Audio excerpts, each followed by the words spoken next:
Gak usah nanya kabar lah ya, udah basi. Record saja nggak apa-apa. Udah pasti. Nggak penting. Udah langsung aja lah.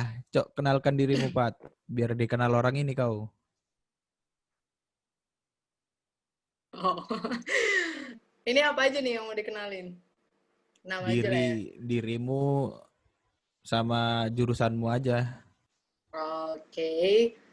Aku namanya Patriani Tambunan. Aku kuliah di Antropologi Sosial Universitas Diponegoro angkatan 2017. Sekarang sibuk apa, Pat? Kuliah? Kuliah doang? Sibuk nganggur? Enggak.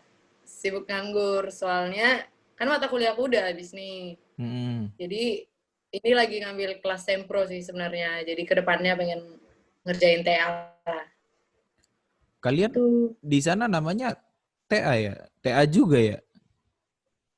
Emang di Soalnya mana namanya nggak TA? soalnya aku apa kalau denger TA itu kayak mikir buat politeknik. Biasanya kan kalau anak S1 bilangnya mau skripsi. Oh, iya sih sebenarnya skripsi, tapi karena udah kebiasaan kan dari orang-orang denger TA gitu kayak udah biasa aja. Jadi kayak keseringan bilang TA padahal skripsi Kalau TA kan gitu. biasanya bikin karya gitu. Kalau anak politeknik. Hmm, Rasanya jadi anak sebenarnya. Semarang kayak mana, Pat? Kayak mana rasanya jadi anak Semarang, Pat? Ya biasa aja sih sebenarnya. Cuma kan pertama-tama kan waktu aku maba, pasti ada culture shock dong. Yang pertama kalinya aku Mm-mm. masuk ke pulau orang nih, yang Ya. biasanya aku di antara orang-orang yang sama-sama satu suku, sama-sama Mm-mm. orang Batak, di pergaulan yang emang dari dulu aku udah paham pergaulannya seperti apa, Mm-mm. tiba-tiba datang ke Semarang yang benar-benar beda budaya, beda bahasa, beda-beda orang yang ditemuin, ya pasti ada culture shock. Cuma makin kesini ya makin ini aja, makin biasa aja, kayak makin bisa Mm-mm. beradaptasi. Karena kan di sini kita udah nemu nih, di daerah mahasiswa kan kita nemu banyak pemikiran yang berbeda-beda, banyak budaya yang berbeda-beda. Jadi ya mau nggak mau harus bisa nyesuaiin diri. Sama ini sih, sama cuacanya kali ya. Cuaca. Suhunya agak beda gitu kan, agak panas. Kalau di Bali kan dingin. Uh-uh. Kalau di sini paham lah, panas banget. Gila, apalagi sekarang. Tadi kan kau bilang ada beberapa hal yang harus diadaptasiin tuh. Cara beradaptasinya gimana, Pat? Mm-mm. Sebenarnya gini sih kalau aku. Jadi aku kan beberapa nih yang harus ku adaptasiin. Kayak yang Mm-mm. pertama makanan.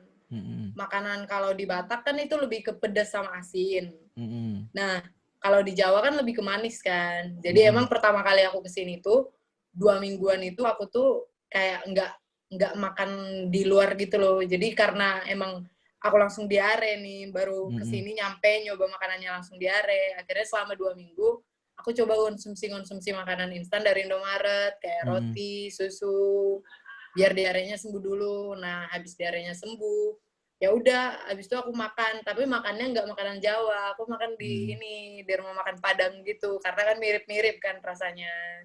Nah terus habis itu beradaptasi dari segi bahasa kali ya, lebih ke Mm-mm. logat sebenarnya. Jadi ya tau lah logatnya orang Batak gimana kan, kasar-kasar gimana gitu. Nah Iya. kalau di sini lebih belajar gimana caranya berinteraksi, lebih mengecilkan suara sih, karena aku tuh beberapa kali ditegur sama temen kayak, kau lagi marah-marah ya, kok kalau ngomong kok keras-keras banget, kayak gituin.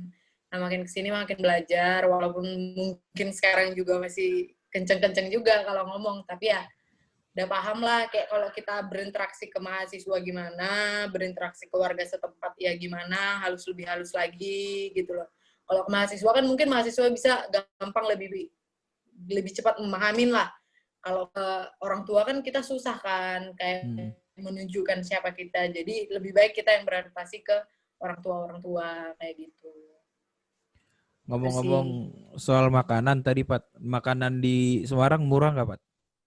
Dibandingin mana dulu nih? Kalau dibandingin Jogja kayaknya masih lebih murah Jogja deh. Tapi kalau dibandingin daerah asal ya dari Baliknya sendiri Hmm. jauh lah. Malah Jauh. perbandingannya itu 50-50 kali ya. Jadi kayak jauh lebih mahal di Oh. Bali G gitu. Beda 50% tingkat kemahalan gitu. Kalau biaya hidup kira-kira bisa digolongin murah apa mahal, Pat? Menurut kau sendiri sih, menurutmu yang kau alamin aja. Kalau kalau sebenarnya kita hidup sebagai mahasiswa yang benar-benar mahasiswa ya yang bisa menghemat sebenarnya jauh lebih murah sih. Tapi kalau yang dari aku sendiri menurutku sama aja karena gaya hidupku di sana sama di sini ya sama aja, nggak ada yang berubah kan gaya hidupku dari rumah sama di kuliah sama aja jadi sama-sama boros menurutku. Tapi kalau aku ngelihat teman-temanku yang emang dia punya niat buat kuliah sampai hemat, ambis terus, nggak Hmm. nongkrong-nongkrong, ya hemat banget lah. Hitungannya dia itu 1 bulan nggak habis 1 juta kayaknya. 1 bulan 1 juta. Mm-mm. Rata-rata gitu sih kalau Hmm. teman-temanku itu 1 juta sampai 1,5 juta. Kalau untuk masalah kosan gimana, Pat? Masalah apa? Kosan, kosan. Kemarin aku udah Kalau nanya kosan ya, Firman. Udah nanya Firman, itu kan versi mm, cowok mungkin kan. Kalau versi cewek gimana, Pat? nah kalau kosan di sini ya bisa aku bilang hampir semua kosan yang paling murah kalau di cewek itu yang 500.000 per bulan. Hmm. Udah dapat apa aja tuh? Itu yang paling sederhana lah. Udah dapat lemari, ada rak-rak buku, ada kasur, ada wifi, ada meja belajar, ada kursi belajar. Itu sih yang paling umum. Selebihnya ya dibeli sendiri. Berarti ini banget ya sama mahasiswa ya, masih kejangkau lah. Masih kejangkau. Sering kangen kampung nggak, Pat? Kenapa? Sering kangen nggak sama kampung? Balige, Balige. Oh, homesick Balige gitu dan ya. sekitar, ya. Oh, kalau aku sih homesick itu sampai sekarang masih, tapi yang homesick yang udah bisa kita inilah, ibaratnya kita kita atasin sendiri lah. Kalau Mm-mm. dulu waktu maba, aku tuh homesick sampai 3 bulan. Jadi kayak tiap malam tuh masih nangis-nangis, masih nelpon orang tua. Ma, kangen, pengen pulang, kayak gitu. Tapi sekarang enggak deh. Malah sekarang rasanya kayak Semarang itu lebih kayak rumah sendiri daripada Bali G gitu. Malah kalau pulang ke Bali G itu malah ngangenin Semarang gitu loh. Padahal kalau pulang ke Semarang itu nggak seberapa kangen Bali G gitu. Oh, yang Karena udah dikangenin, banyak teman. ya, yang dikangenin dari Balige apa, Pat? Kalau aku yang ngangenin dari Bali G sih yang paling pertama pasti temen ya, teman-teman yang di sana. Ya orang tua emang sih prioritas Hmm. paling utama. Tapi maksudnya yang paling dikangenin itu ya temen, suhunya dingin-dingin kan enak buat Mm-mm. tidur. Terus habis itu pemandangan-pemandangan di sana. Kalau di sini kan bisa kita dapat, tapi nggak di daerah Semarangnya gitu loh. Kita harus pergi 1 jam 2 jam dari sini, cari tempat yang adem-adem. Mm-mm. Kalau di Bali G enggak. Kalau di Bali G kamu dimanapun adem gitu loh. Aku lebih suka yang adem sebenarnya. Itu sih nggak banyak sih yang dikangenin dari Bali G. Apa yang dikangenin? Oke, kita flashback dulu nih, Pat. Waktu SMA emang pengen Oke. kuliahnya, sorry. Tadi jurusannya apa, Pat? Antropologi Antropologi. sosial. Iya, benar. Antropologi sosial ya berarti. Waktu SMA pengennya kuliah dengan jurusan itu atau sebenarnya punya cita-cita lain apa gimana, Pat? Boleh diceritain, Pat? Oh, kalau soal jurusan sih dulu waktu SMA ya, Mm-mm. aku tuh sebenarnya berniat itu mau ngambil ilmu pemerintahan di Undi. Nah, tapi dulu tuh waktu SMA aku punya temen, ya you know lah siapa yang ngambil ilmu pemerintahan di Undip juga.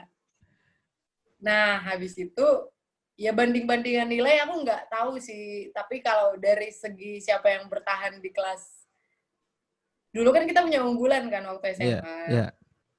Nah, aku kan nggak pernah keluar kan dari bulan dan grafik nilaiku sih setauku naik-naik terus. Cuma Mm-mm. ya namanya waktu SMA, Iya. terlebih kita anak IPS kan yang mengutamakan kepentingan sama kan, nggak boleh egois. Nah, Mm. si temenku ini dia tuh pengen banget ngambil ilmu pemerintahan di Undip. Nah, aku kan ya udahlah, aku itu masih punya banyak kesempatan gitu kan. Terlebih aku masih ngerasa, udahlah nggak usah takut-takut banget. Aku juga kelas unggulan, kayaknya masih gampang jebol kemana-mana gitu kan. Nah, terus habis itu, kan aku orangnya emang nggak rajin belajar nih.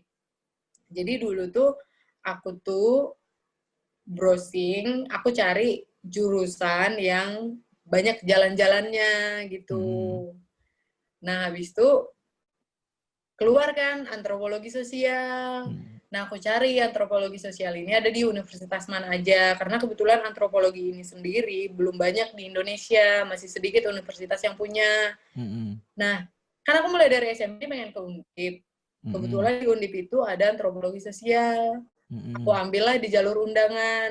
Antropologi sosial pilihan pertama. Pilihan keduanya itu sejarah Indonesia di Undip juga. Nah, ternyata pas pengumuman SNMPTN, pas aku lagi intensif di Medan, keluarlah pengumumannya kalau aku masuk di Undip. Ya udah, gitu. Ya puji Tuhannya masuk sih.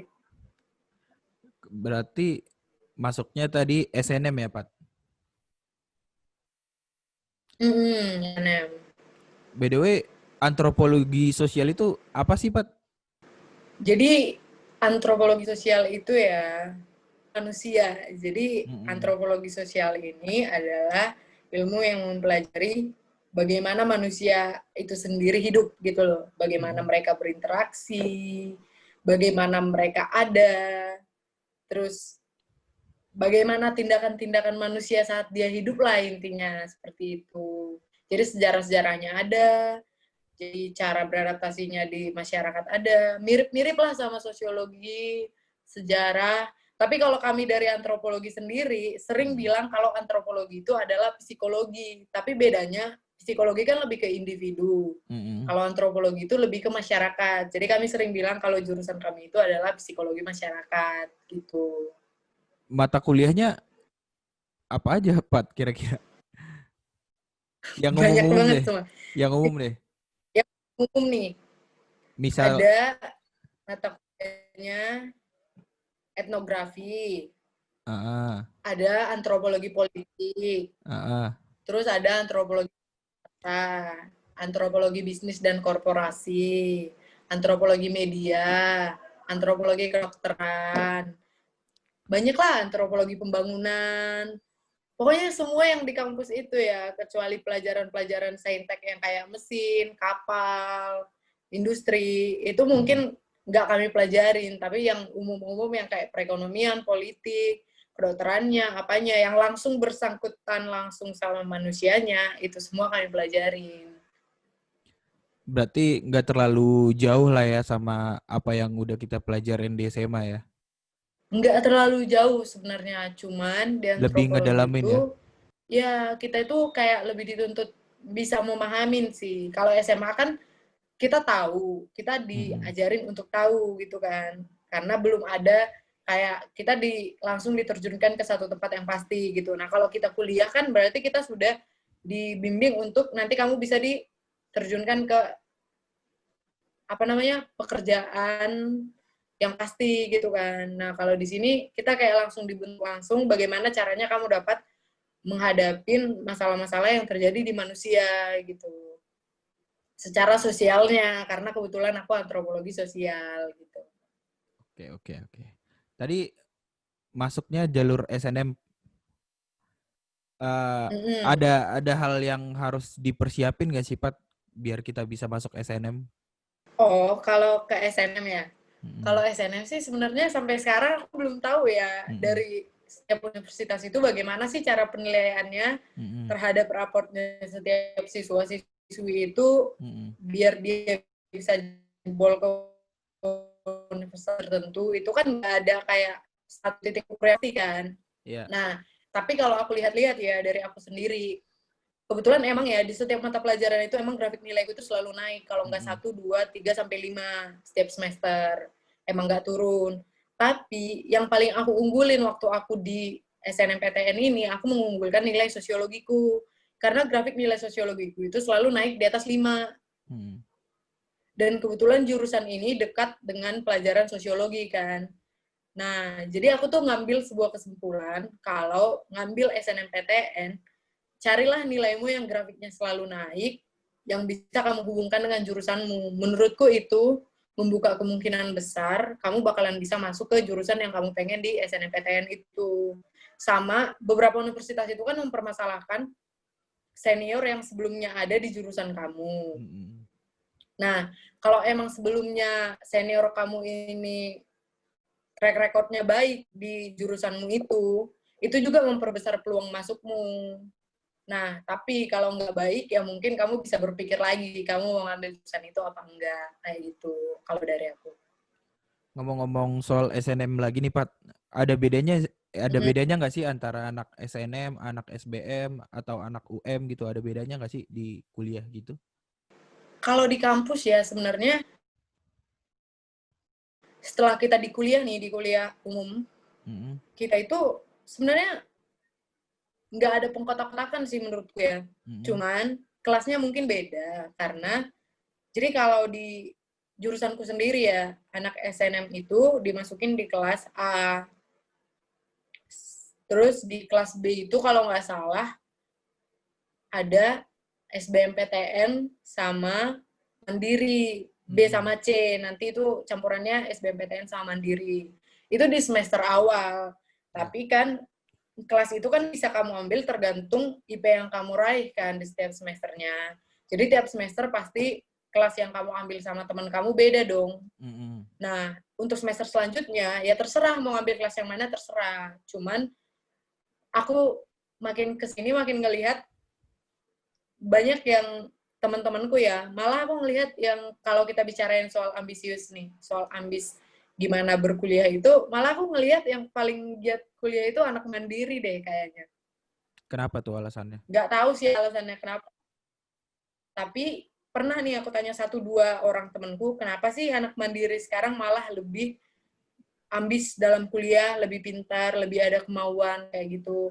Ya mereka alasannya kayak ya udah kami kan bayar mahal, nanti semakin lama lulus ya orang tua semakin bayar mahal karena kan UKT-nya beda kan, bisa dibilang beda jauh lah uang kuliahnya. Jadi mereka kayak menyayangkan pengeluaran selama kuliah, makanya mereka lebih ambis gitu. Ngomongin soal biaya kuliah, Pat. Biaya kuliah di Undip berapa, Pat? Kalau biaya kuliah di Undip itu sih tiap fakultas pasti beda ya. Apalagi kedokteran, kayak gitu kan pasti beda. Tapi mungkin aku bisa jelasin yang di fakultasku aja ya. Iya. Nah, di fakultasku itu bahas biaya kuliah yang tadi, Pat. Gimana, Pat? Oke. Nah, kalau biaya kuliah sendiri ya, aku bawain fakultasku aja lah, karena aku kan kurang paham nih sama fakultas yang lain. Iya. Nah, kalau di fakultasku itu sendiri, UKT itu ada sampai golongan 7. Tapi aku kurang tahu nominalnya UKT golongan 7 itu berapa. Nah, dulu kan aku waktu maba kan kesini kan mendaftar, aku tuh dapat golongan UKT 5 juta. Iya. Tapi aku banding UKT karena aku ngerasa itu keberatan. Karena aku masih punya saudara yang kuliah, bahkan masih punya adik yang masih SMA. Setelah itu aku banding, UKT ku turun jadi golongan 3, nominalnya 2 juta. Kalau menurut aku sih, ini tuh masih termasuk terjangkau lah. Masih murah lah menurutku. Waktu kemarin udah dapat pengumuman lulus nih, Pat. Abis itu apa yang kau lakuin abis itu? Apa aja prosesnya gitu? Persiapan di pendaftarannya, apa proses di kampusnya? Boleh diceritain dua-duanya, Pat? Pokoknya Oke. setelah Jadi, lulus ngapain? Udah dapat pengumuman lulus, itu kau ngapain aja gitu? nah waktu itu kan pengumuman kelulusan SNMPTN, kan aku masih di Medan nih, masih intensif. Iya. Jadi aku tuh disuruh balik sama orang tua aku ke rumah buat ngurus-ngurus data-data yang dibuat Undip jadi persyaratan. Kayak fotokopi raport yang sudah dilegalisir, terus abis itu yang kayak kartu siswa ya, waktu SMA ya. Terus habis itu data-data buat golongan UKT. Sebenarnya yang paling ribet itu adalah pendataanmu, gimana perekonomian orang tuamu, gimana kondisi rumahmu, foto-fotonya, terus slip gaji orang tuamu, terus kalau ada rekening listrik, surat tanah, pajak pembangunan, itu semua dilampirin di persyaratan pendaftaran ulang. Nah, kalau udah beres, nanti kita disuruh ngirim data fisik itu melalui kantor pos langsung ke Undipnya. Nah, setelah sampai di Undip, nanti itu diverifikasi sama mereka lagi. Data-data yang tadi tentang perekonomian orang tua dan data-data yang mendukung itu nanti dijadiin sebagai bahan dasar pertimbangan menentukan golongan UKT berapa, kayak gitu. Nah, itu setelah nyampe di Undip, setelah jarak berapa lama gitu kan kita disuruh berangkat ke Undip nih untuk lapor diri. Nah, nanti kita ada 1 hari disuruh lapor diri, ya kita cuma disuruh datang ke Undipnya doang, bawa berkas itu, bawa surat SNMPTN-mu, kan ada suratnya tuh. Nanti disuruh bawa itu. Nah, habis itu hari selanjutnya kita disuruh verifikasi.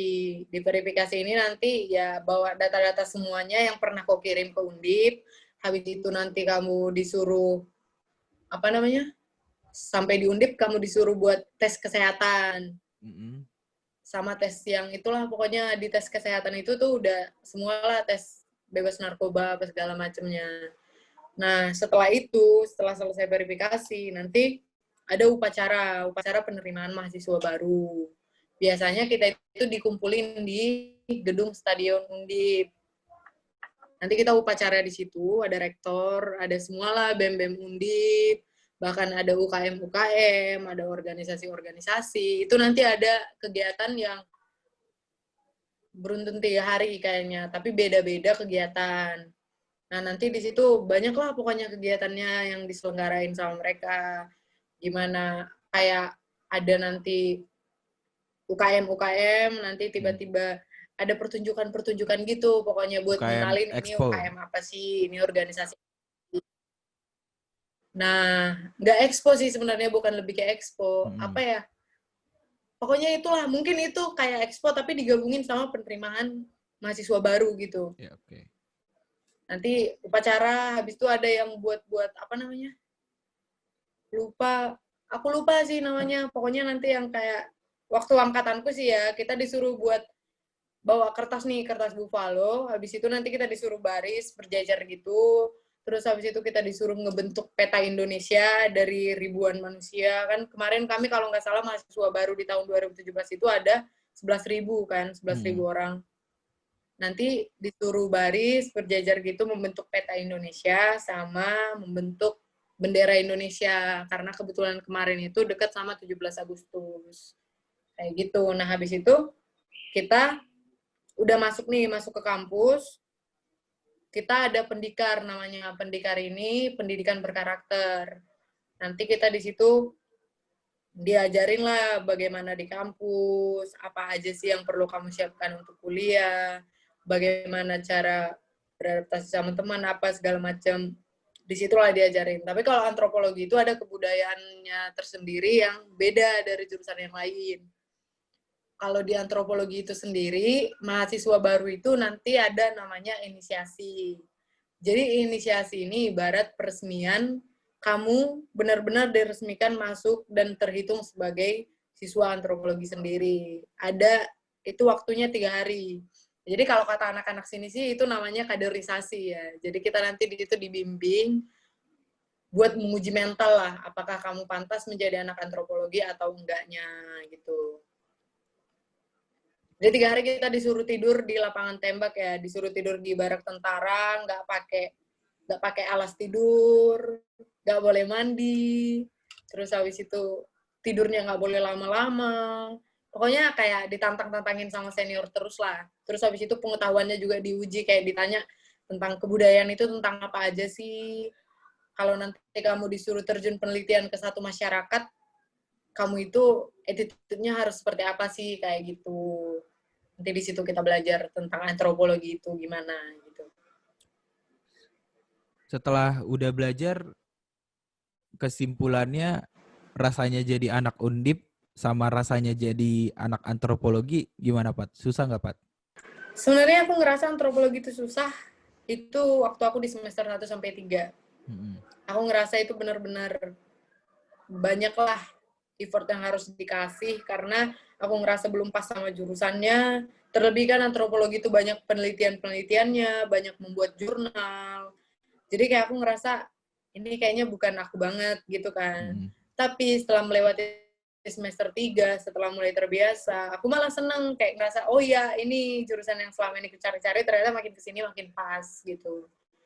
Nah, rasanya sih sebenarnya kalau dari antropologi sendiri ya, aku ngerasa kayak beruntung sih karena apa? Aku ngerasa ini tuh jurusan yang unik, yang nggak biasa gitu loh. Di samping itu kan aku dapat bekal kayak pengetahuan gimana sih cara memahami orang lain yang tidak didapat sama anak jurusan lain di kampusnya gitu kan. Terus habis itu aku lebih gampang berinteraksi sama orang lain sih sebenarnya. Kalau jadi anak undipnya, apa ya rasanya? Kayaknya nggak ada deh. Sama aja rasanya jadi anak undip sama anak universitas lain kali. Cuman bedanya, mungkin ya kalau kita di universitas yang dari daerah kita sendiri kayak USU, Unimed, mungkin kita nggak begitu banyak menjumpai orang-orang yang beda dengan kita kan. Tapi kalau di Undip kan bener-bener banyak banget nih dari luar, dari mana-mana datang ke sini. Ya itu sih, lebih banyak kenalan, lebih asik, bisa cari pacar, bisa cari temen gitu. Itu sih sebenarnya. Sama ya, karena mungkin Undip termasuk kampus yang di Indonesia masih terbilang bagus ya. Jadi kayak ada kebanggaan tertentu gitu loh. Oh aku nih anak Undip gitu. Jadi kayak bisa bangga sedikit lah sama temen. Pernah ngalamin nggak lulus mata kuliah nggak, Pat? Nggak lulus mata kuliah. Sebenarnya kalau nggak lulus sih nggak ya. Cuman aku pernah dapat nilai C.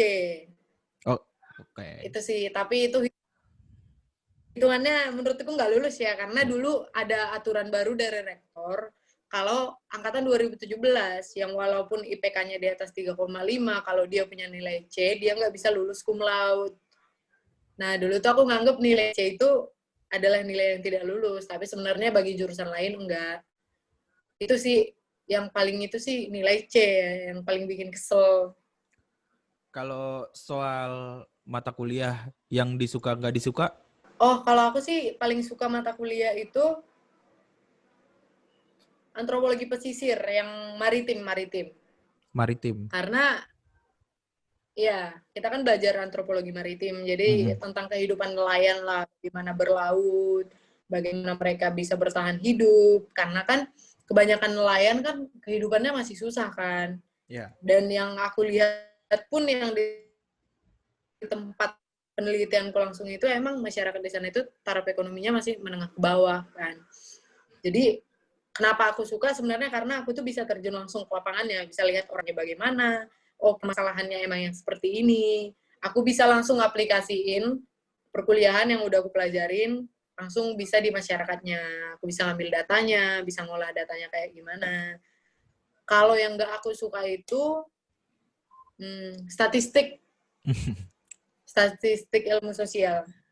Karena emang aku tuh mulai dari SD, SMP, SMA emang nggak bisa ngitung, emang bodoh.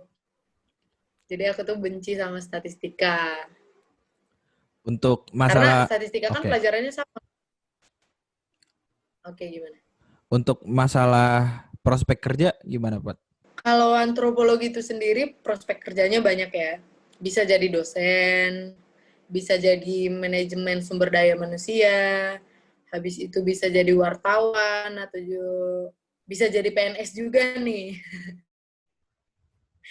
Terus habis itu bisa staf penelitian, bisa jadi konsultan, terus habis itu bisa jadi etnografi pemasaran, bisa jadi pengusaha juga, bisa apalagi ya, aku pikirin dulu.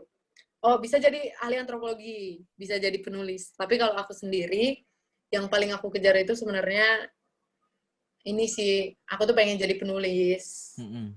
Karena menurutku menarik lah. Karena kan kalau kita jadi penulis kan kita harus benar-benar stay di lapangan dulu, di tempat yang pengen kamu jadiin tulisan itu, kamu pelajarin masyarakatnya gimana, baru bisa kamu ngolah data, bisa mengeluarkan tulisan, seperti itu kan. Nah, kenapa aku lebih suka itu? Karena aku ngerasa bisa terjun langsung, dan aku bisa benar-benar mengaplikasikan jurusan ini. Apa yang udah aku pelajarin bisa langsung turun di sini, di pekerjaan ini, gitu. Oke. Pesan-pesan untuk anak-anak yang masih SMA nih, Pat, yang lagi nyari jurusan. Kan kita ngalamin tuh nyari jurusan, dilema-dilema mau jadi apa gitu. Ada pesan-pesan nggak, Pat? Kalau pesan aku sih gini ya, buat teman-teman, adik-adik yang pengen masuk kampus nantinya, pengen ngelanjutin jenjang pendidikan kalian, pilihlah jurusan yang emang kalian mau, yang emang sudah mateng-mateng, kalian pikirin kalian pengen ngambil itu, pilihlah itu. Jangan ngambil jurusan yang emang karena kamu ngira, ya udahlah nilaiku cuma sampai sanggup di sini. Ya udahlah otakku cuma sanggup di sini, padahal kamu pengennya yang ini gitu. Jangan kayak gitu, karena aku ngerasa nanti semangat kamu buat jurusan yang kamu benar-benar pilih itu bakalan bisa kamu jadiin cara kamu bertahan saat kamu sudah jadi mahasiswa nanti. Karena bakalan banyak masalah-masalah yang bakal kamu hadapin, mau itu masalah dari kampus, pertemanan, atau orang tua, keluarga. Itu tuh bakalan jadi kayak semangat tambahan buat kamu ngejalanin masa perkuliahanmu. Karena kamu bakalan, ini nih udah aku pilih dari dulu, berarti udah harus aku perjuangin. Nah, kalau kamu milih jurusan nanti yang emang kamu nggak pengen ya, emang yang cuma nyangkut doang nih ibaratnya. Nanti kamu jadi mikir, emang sih dari dulu aku tuh nggak pengen jurusan ini. Aku tuh yang kepaksa doang ke sini. Jadi nanti makin, ya udahlah pindah aja. Jadi nggak konsisten gitu loh. Jadi maksud aku tuh ya kalau emang kamu udah pengen itu, ya belajarlah sebisa kamu, sekeras-kerasnya kamu, berjuanglah buat dapet jurusan yang emang kamu pengen. Jangan takut bersaing. Tapi jangan sok-sokan berani bersaing, padahal nggak punya usaha gitu loh. Jadi ya berusahalah sebisa kamu gitu menurutku. Dan pilihlah emang jurusan yang otak kamu sanggup. Yang aku bilang mau tadi bukan berarti kamu pengen jurusan itu, tapi emang otak kamu nggak mampu, jangan. Karena itu juga bakalan memicu kamu depresi saat kuliah, kamu sakit saat kuliah, jangan kayak gitu. Tapi emang pilihlah jurusan yang kamu pengen dan kamu mampu, gitu. Kalau disuruh promosiin Undip dan antropologi sosial, kamu mau bilang apa nih, Pat? Aku ya, kalau promosiin Undip, sebenarnya ya siapa sih? Kayak mungkin orang-orang lain juga tahu. Undip itu salah satu universitas yang sangat layak untuk kamu pilih, kayak gitu kan. Universitas-universitas lain juga iya, tapi kan pasti ada dong kayak tingkatan-tingkatan universitas yang sangat diminatin atau apa, peringkat-peringkat universitasnya. Tapi kalau aku mau branding jurusanku sendiri nih, aku tuh mau bilang, antropologi ini adalah jurusan yang asik menurutku. Karena sebenarnya aku nggak bisa bandingin juga ya sama jurusan lain, karena aku nggak pernah ada di jurusan yang lain. Tapi, kalau menurut aku, kalau dari aku yang berteman dengan orang yang beda jurusan, mereka tuh selalu kayak punya keluhan, jurusanku nggak asik, banyak tugasnya, banyak laporannya, apa segala macem. Emang setiap jurusan itu emang punya kesusahannya sendiri. Cuma menurutku antropologi ini punya kesusahan yang bisa kamu asikin gitu loh. Jadi kayak antropologi ini bisa buat kamu kuliah sambil have fun gitu. Dan terlebih ya, aku selama di antropologi ini, aku tuh punya senior, punya junior yang emang bener-bener asik lah. Diajak ngomong, asik diajak buat berdiskusi tentang perkuliahan, buat main, buat jalan-jalan. Ibaratnya senior itu tidak menutup dirinya untuk junior, begitu pula juniornya tidak menutup dirinya untuk senior. Jadi menurut aku di perkuliahan itu yang paling penting adalah cari tempat yang buat kamu nyaman dan baik gitu sih menurut aku. Jadi di antropologi ini aku dapetin hal yang kayak gitu. Makanya aku tuh ngerasa di antropologi itu adalah hal yang emang aku nggak salah pilih gitu. Masuk antropologi sosial. Nggak apa-apa sih biar banyak juniorku. Oke, 5 Gitu. tahun 5 tahun ke depan kira-kira seorang Patriani bakalan jadi apa, Pat? Bakalan jadi ibu rumah tangga. Nggak, canda. Nggak, aku 5 tahun ke depan jadi apa ya? Kebetulan kan aku ngambil fokus jurusan kan aku ngambil antropologi bisnis dan korporasi kan. Jadi emang rencana aku pengen berbisnis sih sebenarnya. Dan aku pengen mulai dari sekarang, bisnis kecil-kecilan.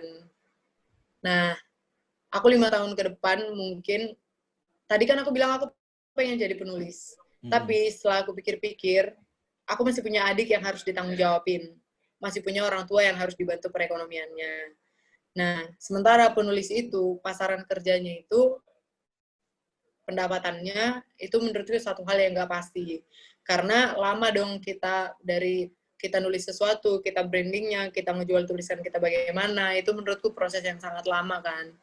Apalagi kita belum punya nama, belum terkenal, pasti buat masarin hal yang kayak gitu adalah hal yang susah dan butuh waktu yang lama.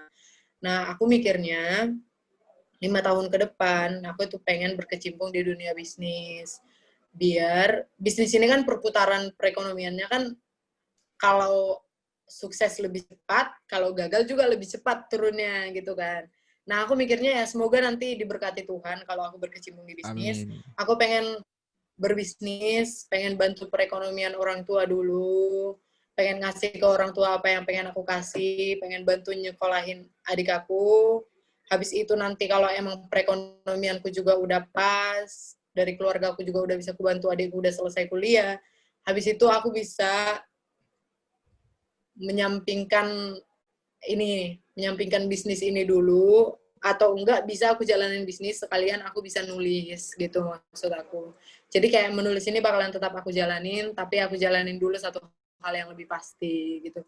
Karena kebetulan adikku kan juga masuk di Undip kan, jadi Wih, bakalan butuh selamat. biaya lebih juga.